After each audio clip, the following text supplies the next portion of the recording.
E aí, gente, tá começando o nosso primeiro podcast, o Pode Respeitar. Aqui a gente vai trazer convidados brilhantes para tratar das principais violências. E eu sou Lavine, uma das integrantes do NUCA. Agora, aqui nós temos o... Eu sou Albert Henrique, sou psicólogo educacional. Eu sou Jefferson, eu também faço parte do NUCA. Pois é, e o nosso assunto de hoje vai ser bullying.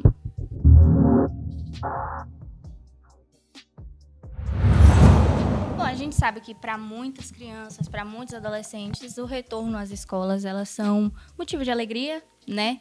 Ficam animados em rever os colegas, mas a gente já sabe que tem aqueles casos onde as crianças têm a aversão, né? À volta às escolas e muitas das vezes elas estão ligadas à prática do bullying. Muitas vezes essa criança está sofrendo um bullying.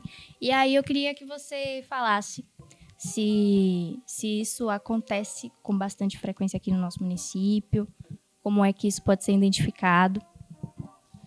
Então, aqui no município acontece bastante. Não só aqui, né? É um fenômeno que está presente em várias partes do Brasil e aqui não vai ser diferente. Eu costumo falar que para identificar basta perceber alguns comportamentos que se modificam de uma hora para outra. Por exemplo, uma menina que era muito agitada, de repente ela fica muito retraída. Ela deixa de se comunicar com os colegas, ela passa a se esquivar de determinados eventos, de determinadas aulas. Sempre é um motivo de alerta, né, para estar acontecendo bullying ou qualquer outra coisa que possa estar afetando ela. Sim. E quanto tempo que você trabalha com isso? Bom, eu trabalho em escola enquanto professor já há alguns anos. Vai fazer 6 anos que eu trabalho como professor de arte. E sendo professor de arte, a gente observa muita coisa, porque a gente trabalha com teatro, a gente trabalha com fotografia, cinema, que são sempre atividades que exigem uma certa socialização. E, hora ou outra, a gente percebe que determinadas pessoas, determinados alunos que eram muito animados para a atividade, deixam de ser, né? E aí já passa a ser um alerta. Enquanto psicólogo, eu estou exercendo a função já há mais de um ano, um pouco, e não é diferente, né? Com psicólogo, como eu chego como psicólogo, parece que as pessoas querem falar, e aí elas se expressam de outra forma. Ou falando diretamente sobre o caso, ou se esquivando sempre que a gente puxa essa questão. Sim. E aí, você falou disso de mudança de comportamento. Eu queria que você falasse também, a gente sabe que sempre tem uma discussãozinha boba, né? Essas picuinhas do nada, intervalo, briguinha de escola, mas a gente sabe que para o bullying tem características, né, para a gente identificar. Então, eu queria que você pudesse falar um pouquinho para a gente sobre essas características. O bullying ele é caracterizado por uma série de comportamentos que afetam física, psicologicamente, moralmente uma outra pessoa. Isso está presente em outras brigas, em outras discussões também.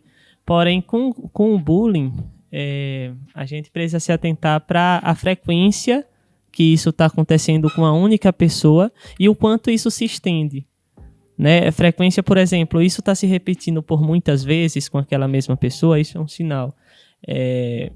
E além disso, como isso se estende a termo de intensidade, né? A intensidade é sempre a mesma, sempre piora, está causando danos contínuos para a vítima, isso é sempre um sinal de bullying. Sim, e aí, falando o que você falou sobre física e psicológica, me lembrou muito que comigo, no caso, começou com muito psicológico, sempre fui muito excluído no ensino fundamental 1, e lá pro ensino fundamental 2, o 6º ano, começou a ir para mais física. Sempre estudei quase sempre com a mesma turma, ou então eu conhecia a galera de outra turma. Então, quando eu trocava de uma, ia para outra, então sempre ficava nesse meio, assim, meio excluindo e assim vai. Que é o exemplo que eu dei, porque, assim, começa com o psicológico e não para por aí, né? Então as coisas vão se repetindo, vão aumentando de frequência. Aí começa a comer pela borda até que vai pra física. É bem isso mesmo. Bom, então a gente já viu que tem características, né, pra gente identificar isso. E aí agora a gente tem que entrar naquilo lá de como a escola deve se portar, né? Porque a gente sabe que a escola é o lugar onde tem maior frequência, né, que acontece. Acho que o principal lugar é dentro da escola. Então, como é que as escolas, os gestores, eles devem se comportar? Certo. Eu costumo dizer que é na escola que tudo se manifesta, né? Tudo da sociedade se manifesta na escola. E com o bullying não seria diferente. A primeira coisa que a escola, como qualquer outra instância, deve se comportar é não desqualificar o sofrimento da vítima, né? Esse é o primeiro ponto. Porque às vezes para a direção, para os professores, parece uma brincadeira boba, né? Uma demanda que não é tão intensa. Mas quando a gente faz esse movimento, a gente está desqualificando o sofrimento da vítima. E sobre a pergunta dela, também eu tenho a minha opinião. Acho que a primeira coisa que ela deveria começar a fazer é incentivar ao aluno ir à direção para falar sobre bullying. Então é uma parada que me pegava muito, eu não ter essa coragem de ir só pra direção. Eu sempre ia pra minha mãe. Primeiramente, eu lembro até de uma vez que eu tomei um tapa durante a aula. E eu lembro que eu fiquei uns 2 dias indo pra escola, vendo um moleque que me deu esse tapa totalmente gratuito. E eu nunca tive, eu falava sempre que eu saía, eu vou falando em direção. E eu ficava com esse receio. Então, que se eu tivesse tido mais... A escola tivesse dado mais esse coisa, eu teria falado de primeira. Sim, e isso é interessante porque é para a gente não ficar culpando a vítima de, por exemplo, não ir para a escola. É importante a gente se perguntar que tipo de ambiente está sendo construído ali dentro, o que é que os professores estão construindo ali dentro enquanto ambiente escolar, que faz com que o aluno queira ou não queira ir falar sobre essas questões. Então é importante isso para que a gente se questione como a escola, né, tá se construindo enquanto um ambiente de socialização de verdade. Bom, agora vou direcionar minhas perguntas ao nosso estudante, o integrante do NUCA, para que ele responda para a gente. Em quantas escolas, assim, você tem em mente que você estudou? Se isso, as trocas, porque a gente sabe que é uma coisa normal, né? A criança, como você disse, não tem coragem de falar com os gestores. Então, é bem normal que mude de escola, né? Que saia desse ambiente. Então, se essas escolas que você estudou está relacionado ao sofrimento do bullying que você passou, se você sofreu bullying, no caso, em todas elas, como você reagiu com isso, sabe? Assim, que eu me lembro, contando assim de cabeça, foi umas 4 a 5 colégios, eu acredito. A troca talvez tenha ajudado mais no bullying, porque eu ia perdendo mais ainda. Eu que já não tinha tanto contato assim com os meus colegas de sala, eu trocava escola e aí que, né, realmente já não tinha mais. Eu já não conhecia outra turma e tudo mais. Principalmente se for trocada no meio do ano, como já me aconteceu. E assim ia. Talvez também pelo medo de falar quando eu sofria e falar com a direção, já que é outra coisa, outros professores e tudo mais. Então, sim. Com certeza influenciou bastante. E como eu falo, você pediu pra eu relatar, eu comecei Fundamental 1, eu sempre fui aquele moleque meio, excluidinho, pá. Sempre fui muito tímido, então não conversava muito, então sempre tinha esse pra eu acabar sendo mais isolado da outra turma. E muito daquilo, eu não conseguia conversar com os outros meninos, até mesmo porque nosso assunto não batia, enquanto eles estavam falando de bola, eu tava falando, sei lá, qualquer outra coisa, porque eu não curtia muito isso. E assim foi. E aí lá pro 6º ano, ensino fundamental 2, foi quando fui mais pra agressão física. Eu também, um moleque doente, tive anemia, então, e aí teve uma época num colégio X, que você tá ligado, um aluno me enforcou no meio da sala. E aí foi quando eu já tava com anemia, já não tava com vontade de ir pra escola, então eu larguei. Metade do ano, que foi quando eu acabei repetindo. E assim foi. E aí eu troquei de colégio no próximo ano e essa mesma frequência foi seguindo. Até que eu tive coragem de enfrentar e tudo mais. Eu lembro até do dia. Foi de uma prova que um aluno quis me bater, porque eu não quis passar cola. É bem ridículo, né? E foi quando eu enfrentei, que eu fui pra cima do moleque. E aí foi que fui pra direção e lá eu expliquei tudo e a direção tomou um controle maior sobre tudo. E foi... Até eu ter isso foi uns 2 anos. Com várias coisas. Teve o que eu falei sobre o tapa na cara, que eu ter demorado mais ainda pra ter procurado a direção. Isso foi em outro colégio. Uma coisa que eu achei interessante que ele falou foi que ele era tímido. Então a gente sabe, né, que sempre tem aqueles estereótipos, né? As pessoas sempre procuram os mais tímidos, os mais inteligentes até, sofrem bullying por serem inteligentes. Ou então aqueles mais fechados, retraídos. Então, sempre também tem um estereótipo, até para agressão, né? Sim, eles atacam. Geralmente eles atacam em grupo, né? O bullying acaba tendo uma certa legitimação social. E aí tem muito estereótipo daquele que faz o bullying como descolado e tal, porque esse tipo de brincadeira, esse tipo de comportamento acaba tendo o apoio de alguns colegas. E em contraposição, isso acaba recaindo com quem fica mais isolado. Talvez por falta de apoio, porque quem está em um grupo maior se sente superior, né? E acaba indo de encontro com a vítima, com o outro. E a relação com a timidez, eu não sei se eu consigo muito explicar isso, mas não sei se a gente pensa talvez a não reação, né? De não se colocar para brigar, de não se colocar para discutir com o agressor, faz com que o próprio agressor lide com isso de forma mais fácil. Ou seja, eu consigo fazer e não ter punição com isso. Eu consigo fazer, tenho o aval dos meus colegas e em contraposição não sofro nada de volta. É claro que é complicado porque aqui eu não estou falando para a vítima estar sempre reagindo, né? Se tem todo um processo que isso pode ocasionar. Mas essa relação com a timidez é um tanto problemática mesmo. Sim. E uma coisa que eu vou pegar agora da sua fala e relembrar uma atividade que a gente teve aqui. A gente teve um bate-papo muito interessante com Maura, né? E aí ela falou que por mais que você não pratique o bullying, você não faça com seu colega, se você dá um apoio, você também tá agredindo, né, aquela pessoa.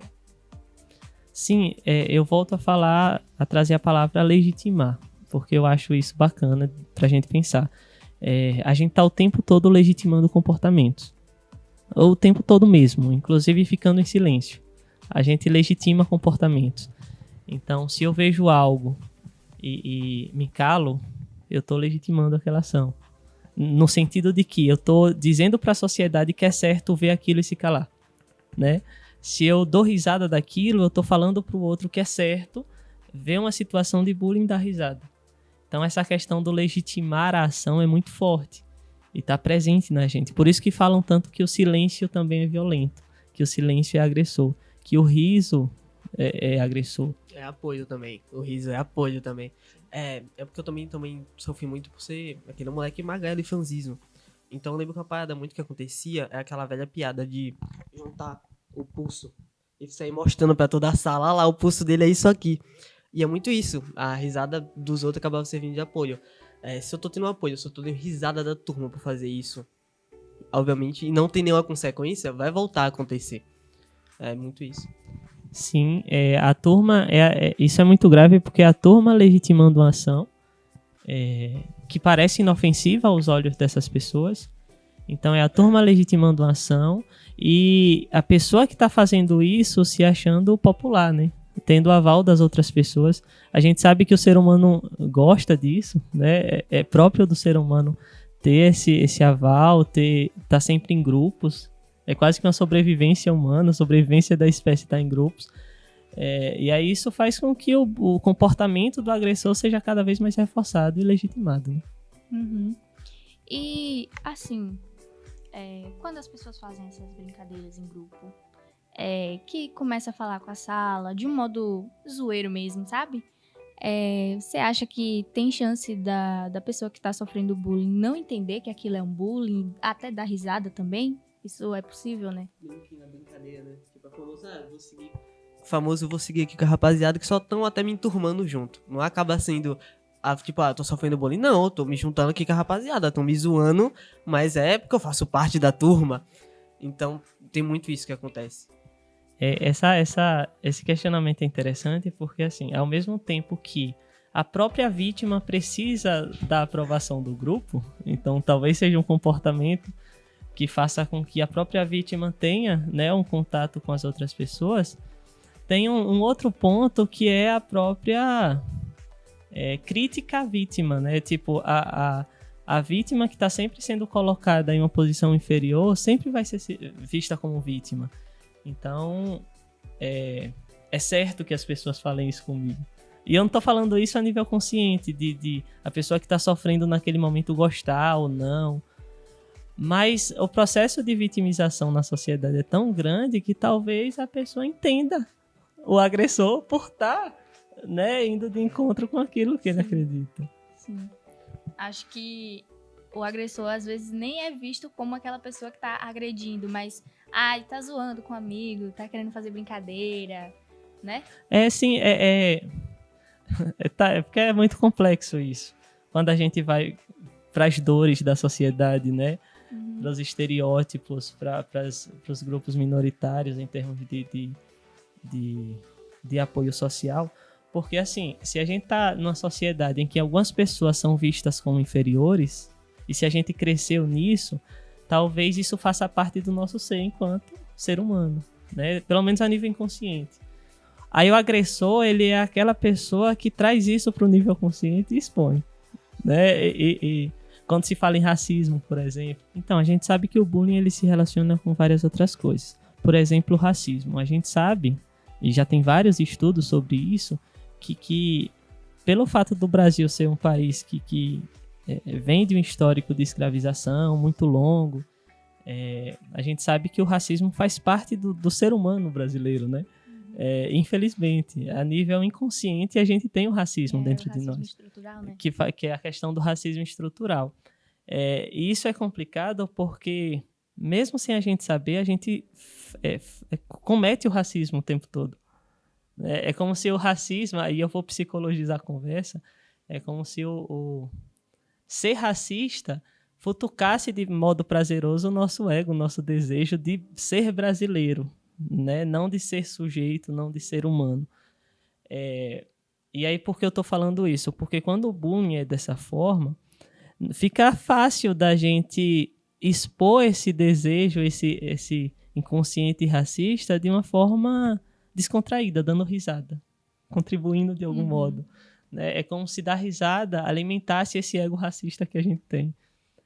E o agressor é sempre aquele que coloca para fora o que isso tudo que está na gente.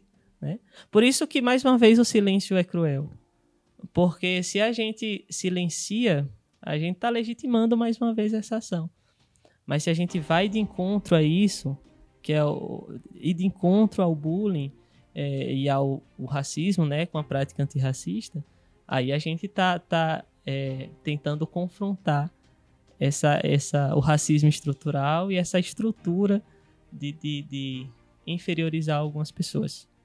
São dois assuntos importantes, né? E que, querendo ou não, estão intercalados, né? Racismo, bullying. E aí, eu queria que Jefferson falasse um pouco sobre o comportamento da família dele, né? Sobre essa questão de tudo que você passou, como é que eles se portaram.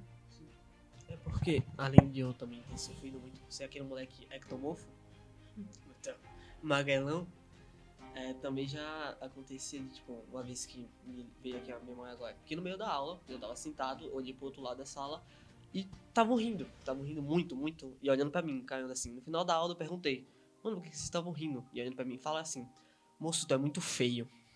Eu gravei aquilo, pô. E eu lembrei que meus primos falavam a mesma coisa de mim. Tanto meus primos como meus tios. É piada, assim, família. Só que isso me fez eu falar, putz, talvez seja verdade. Talvez seja, até minha família fala isso de mim. E meu irmão tem sofrido muito bullying recentemente. E sobre, ele é acima do peso, um pouquinho, tá? E também estavam falando sobre ele ser acima do peso. Aí eu cheguei nele e falei, pô, você não pode deixar falar isso de você. E ele olhou pra mim e falou, mas se até você brincar comigo falando disso, e me deu um baque na hora. Tipo, putz, eu tô repetindo a mesma coisa que minha família fazia comigo, meus primos, da brincadeira, mas que me deixavam fazer com que fizessem zoeira comigo. Porque, pô, se até meu irmão fala isso, por que os outros não vão falar na minha escola? Por que eu tenho que me levantar? Se até em casa eu sinto isso. Eu queria que o senhor falasse sobre isso também. Sobre a família, o apoio. A família acaba sendo mais uma instância que naturaliza as coisas. Por exemplo, naturalizar que uma pessoa acima do peso é feia. Né? Naturalizar a ideia de que... Aí a gente volta para todos os outros temas, A famosa né? piada da tia de tipo, você tá magrinho hoje, tem que comer Sim. mais. Leva o jovem pro fundo do poço. Naturalizar a ideia de que para ser bonito tem que ser magro, branco, cabelo liso, aquela coisa toda. E a família acaba naturalizando isso porque tá naturalizado na família, sabe? Porque eu não tô falando aqui pra gente jogar fora todas as famílias que existem no mundo. Não, óbvio. Eu tô dizendo que tá naturalizado na família. E já que a gente tá tendo a oportunidade de refletir sobre essas coisas, de viver experiências na escola que fazem com que a gente reflita sobre isso, talvez seja nosso papel dialogar com a família. Sim.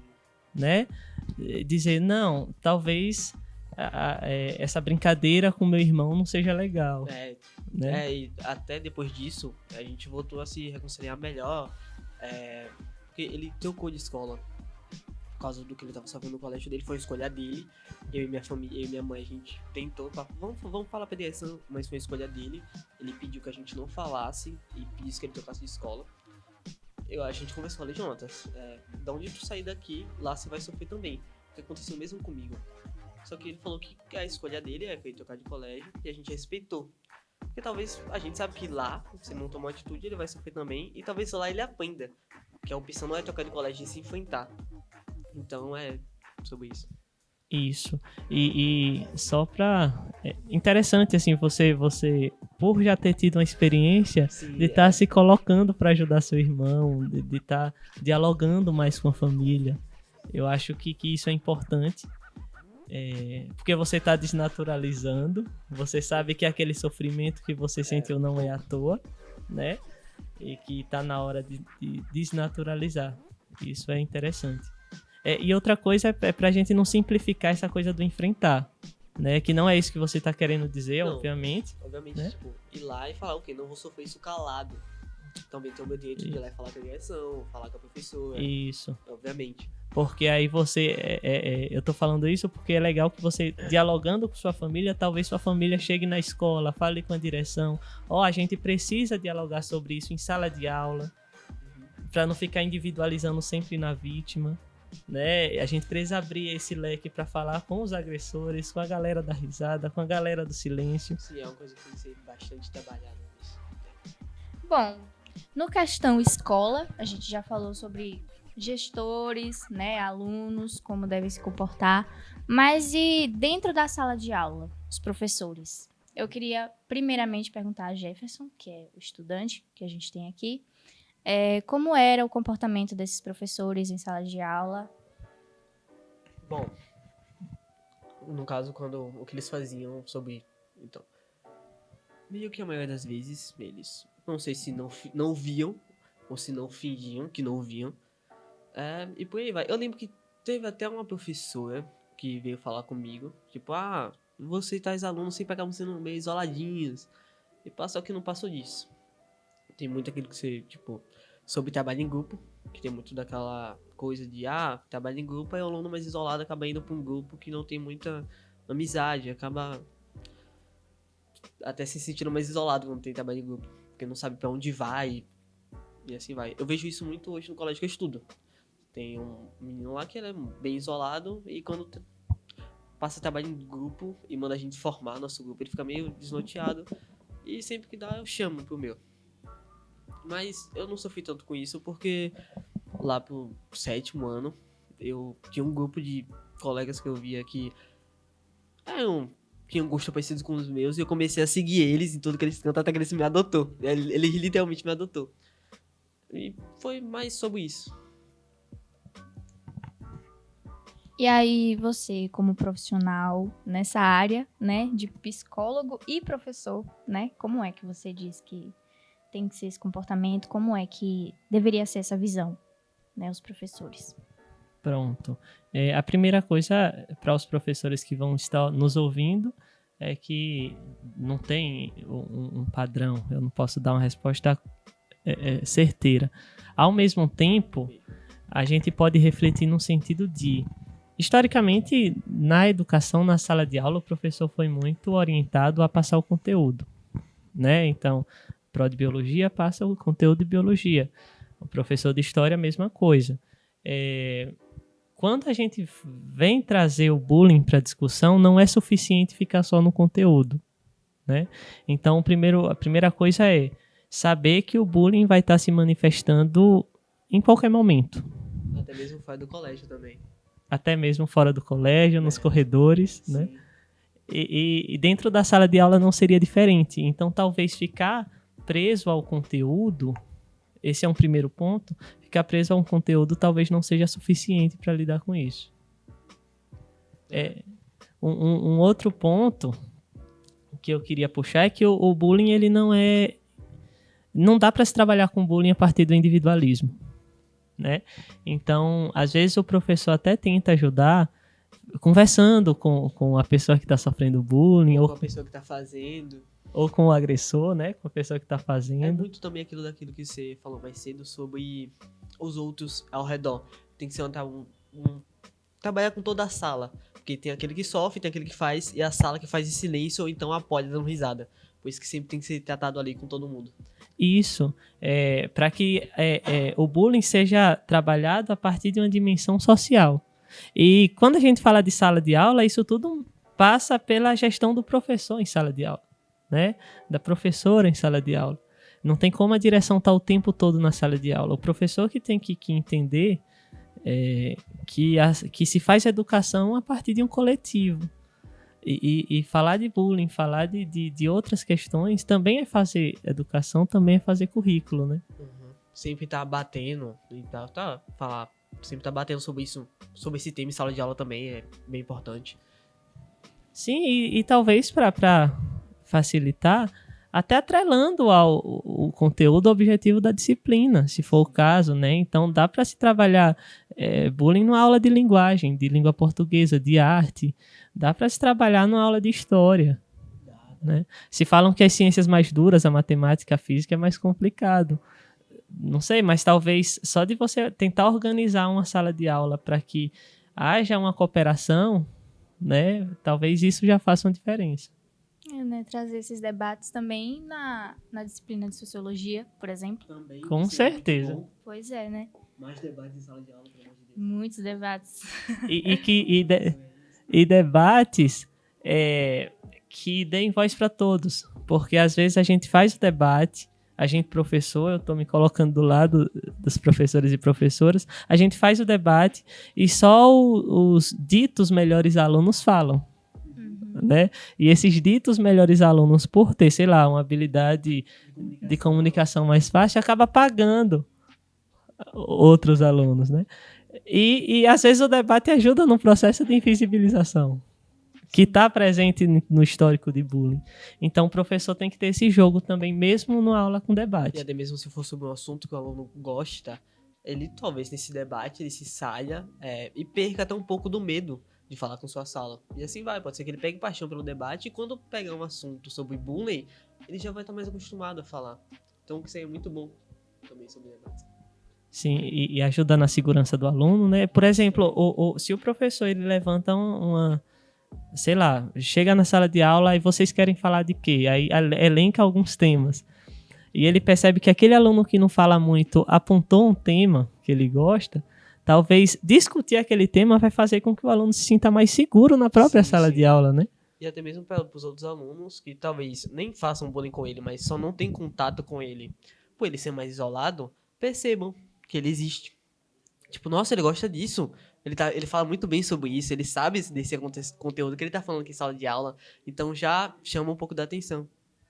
Sim, e aí só mais um detalhe, eu tenho um certo problema, eu faço certa reflexão sobre a gente ficar tematizando tudo.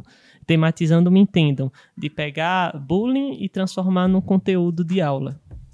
que o professor vai falar sobre, sabe? Eu tenho um certo problema porque a gente pega algo que está na realidade das pessoas, que está na realidade dos jovens, de quem está ali circulando na escola, transforma isso no conteúdo como se fosse algo distante da realidade das pessoas.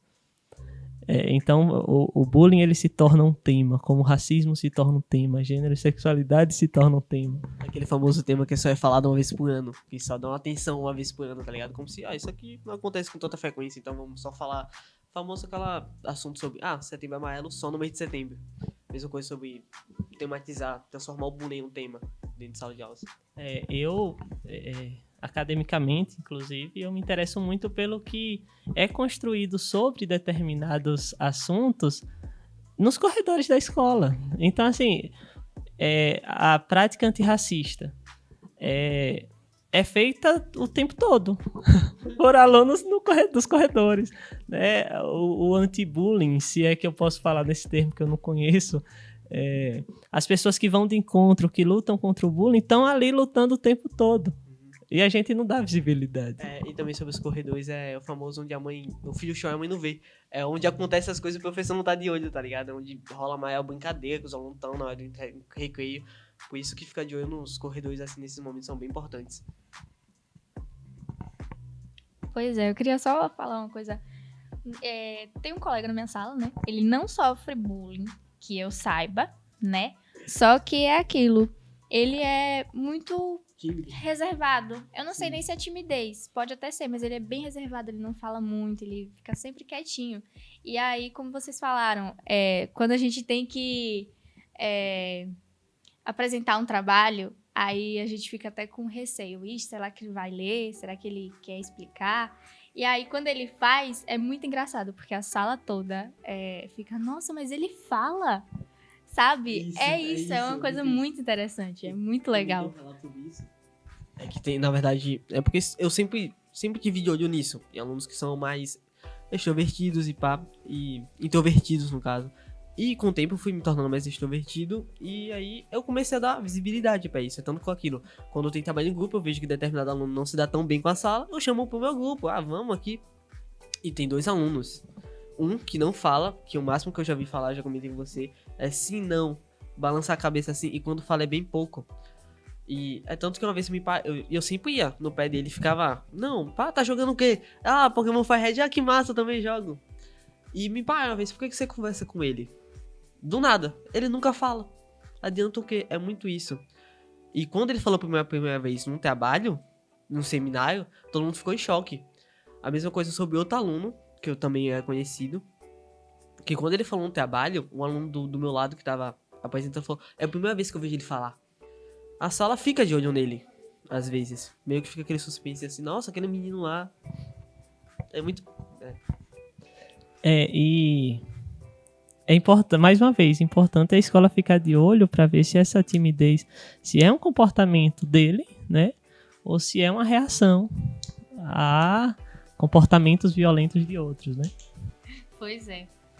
Então, o meu coordenador, eu acho incrível a postura dele, porque ele tem essa preocupação. Ele tinha um colega que agora ele já conversa mais. Eu e outra amiga minha, a gente fez amizade com ele.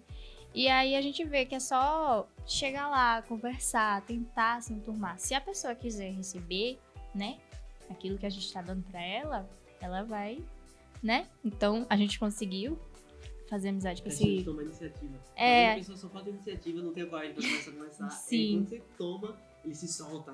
É isso. E aí, até o meu coordenador já tinha olhado assim pra ele, percebido que ele era uma pessoa mais quieta.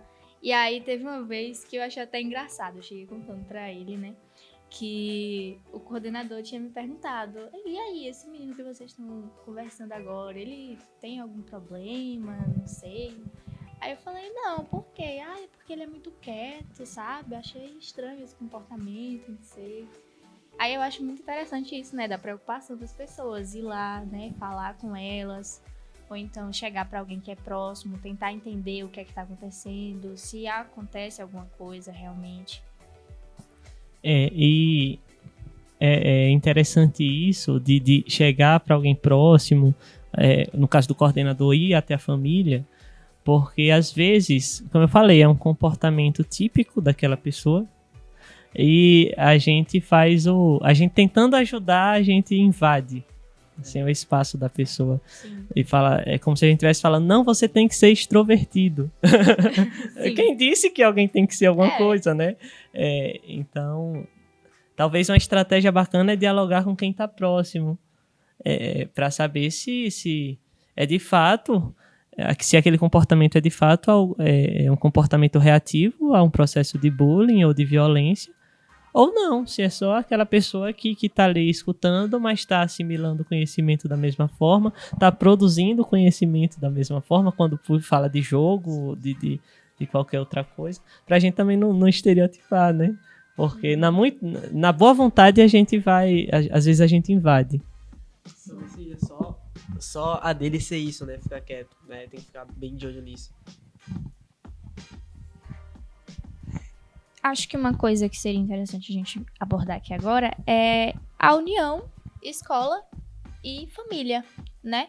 Como é que esses dois órgãos, podemos dizer assim, devem agir juntos, sabe? Como é que tem que ser essa união para realmente a gente combater, tentar ajudar, sabe, as pessoas que sofrem o bullying, ou até mesmo a gente falar um pouco mais sobre o agressor também, que eu acho que é uma coisa que a gente tem que falar, porque a gente fala muito de quem sofre bullying, mas e quem pratica o bullying? Quem faz? A gente não fala muito sobre isso, né? Então, acho que seria bem interessante também. Como é que pode ser essa união? Bom, primeiro que a educação realmente é tudo isso. A educação é família, família, gestão, docência, os alunos, o porteiro da escola. Então, todo mundo está incluído dentro daquilo que a gente chama de escola. E por isso o diálogo tem que ser constante. E aí, talvez o que a gente precise é incluir a família nesses grupos, nessa coletividade, para tentar resolver o problema do bullying e do racismo, enfim. E no caso do agressor, volto a dizer, quando a gente inclui família, quando a gente inclui todo mundo que faz parte da escola, a gente está incluindo para fazer um trabalho coletivo. Também na orientação daquele que agride. Sim. Né? Para que a gente não fique só individualizando, colocando ele à margem, e a gente transforme o agressor em outra coisa que a gente não quer que ele seja transformado. Uhum. Né? Talvez a educação sirva para isso. É fazer com que aquele sujeito que está agredindo o tempo todo, ele se perceba no processo, perceba o quanto aquilo está afetando as outras pessoas e quem sabe fazer com que ele haja de outra forma, né? Consiga dialogar com as outras pessoas para agir de outra forma. Uhum. E muitas vezes vem até de casa, ela falando sobre o agressor. Eu lembro muito de uma frase que eu não percebia na época, mas depois, com o tempo eu fui caindo. Durante a sala de aula, ele sempre falava uma coisa muitas vezes: eu sou muito burro. Durante a sala de aula, de onde vinha isso? De onde vinha ele falar isso? Podia ser de casa, podia ser das notas ruins desde o começo, e a mãe sempre, ou os pais sempre falando: sou muito burro, você é burro, você é burro. E isso acabava refletindo nele. Tem um meme na internet que são um monte de quadradozinhos assim, mostrando situações parecidas com pessoas diferentes. Aí a primeira situação era de um chefe gritando e apontando o dedo para o seu funcionário. Era um homem, o funcionário. Esse funcionário chega em casa e faz a mesma coisa com a mulher.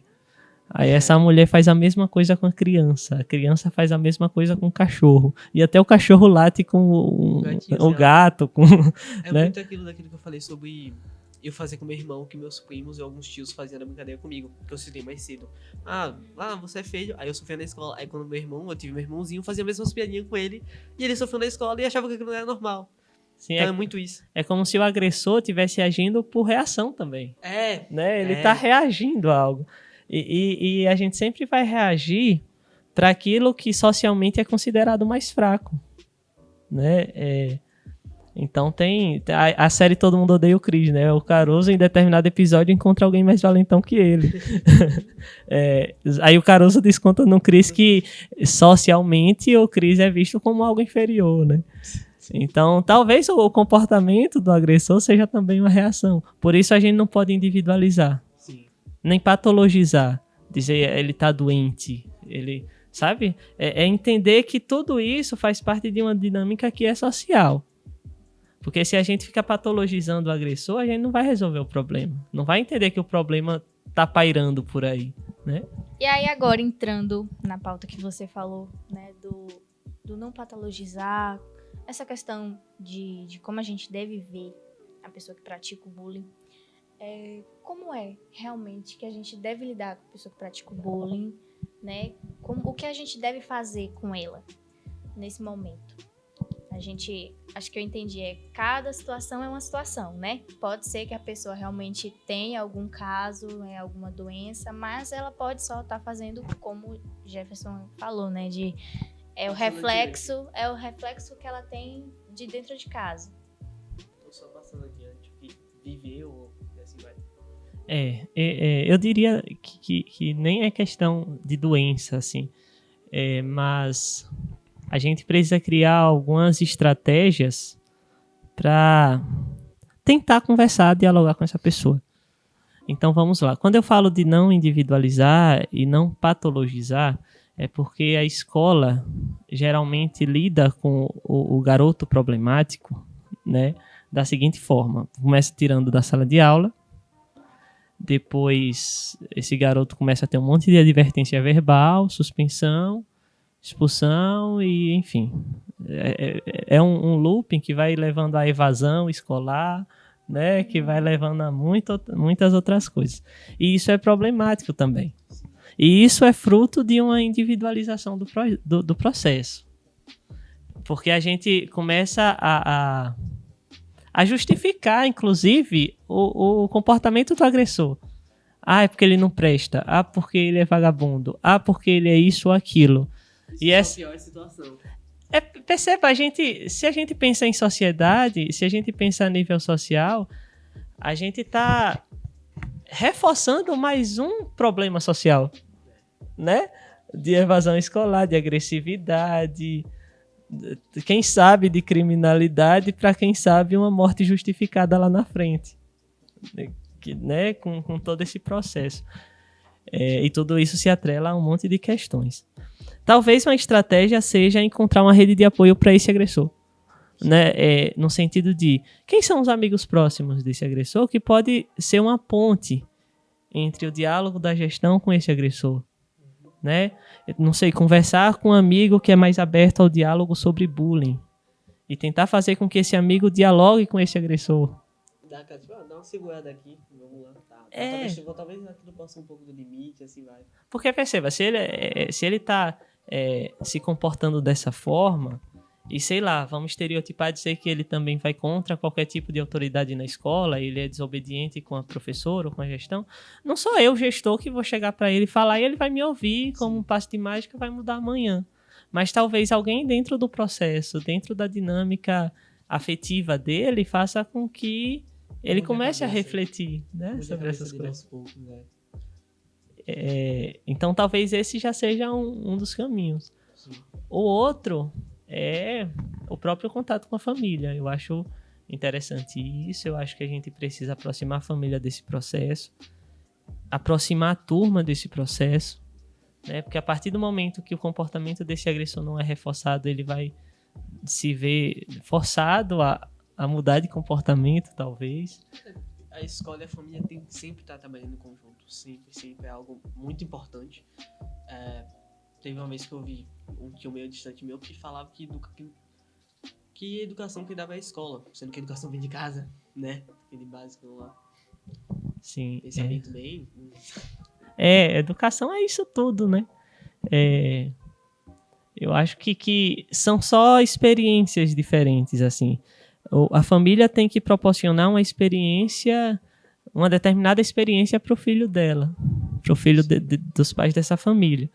Uma experiência que vai ensinar determinados valores.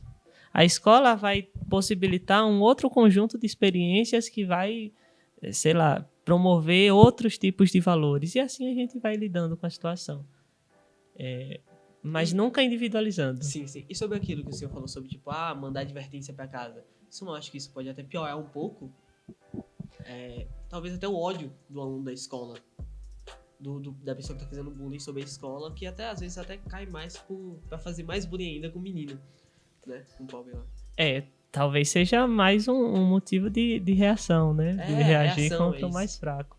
É muito isso da dinâmica, é muito de tentar conversar com as pessoas que fazem parte da dinâmica desse agressor ou agressora, para tentar entender como ele reage a esse tipo de coisa. Né?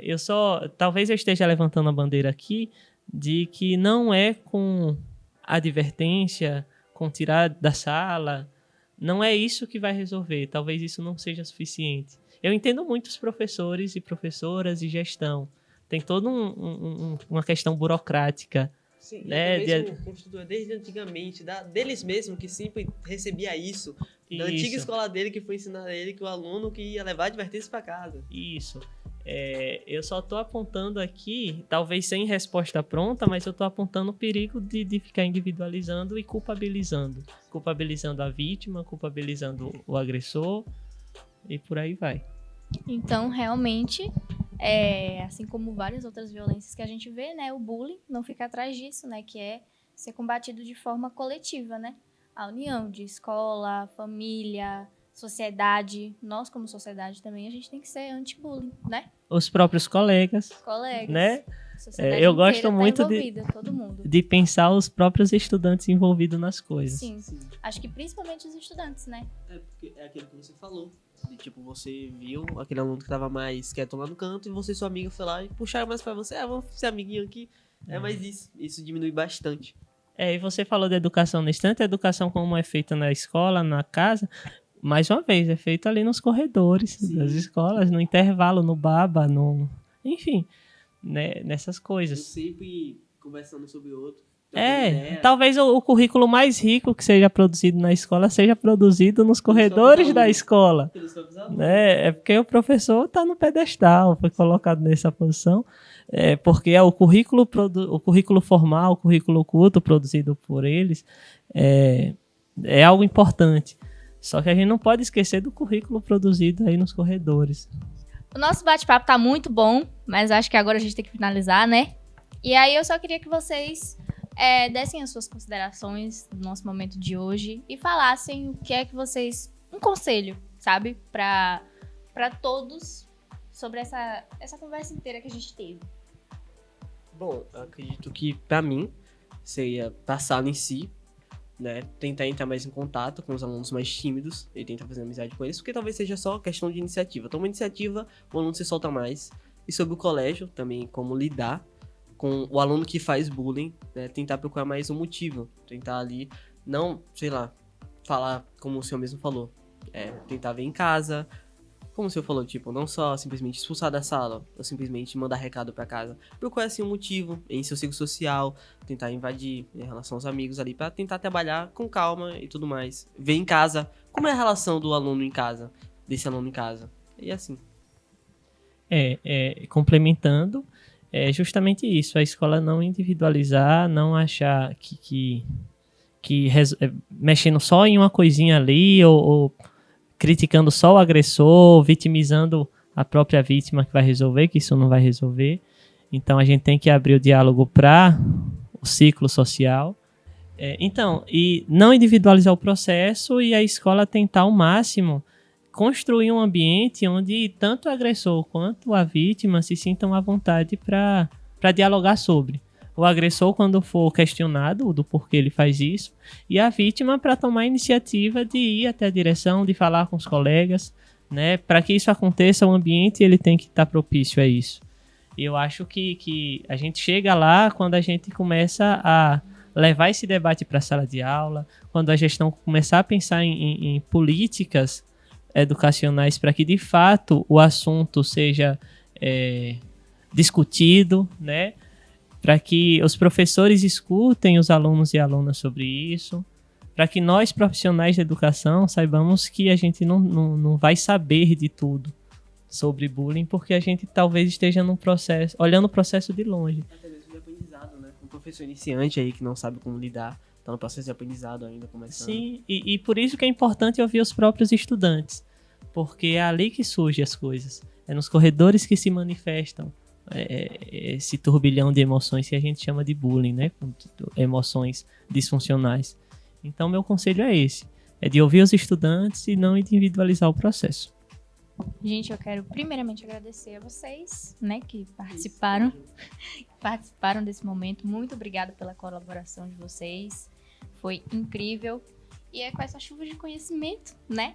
Agora eu tenho certeza que todo mundo sabe como lidar e o que fazer diante de uma situação de bullying, né? Obrigada a você por assistir, obrigada aos meus colegas aqui de podcast e até o próximo. Eu queria falar até o próximo. Eu não queria falar. Tchau. Valeu, galera do bem!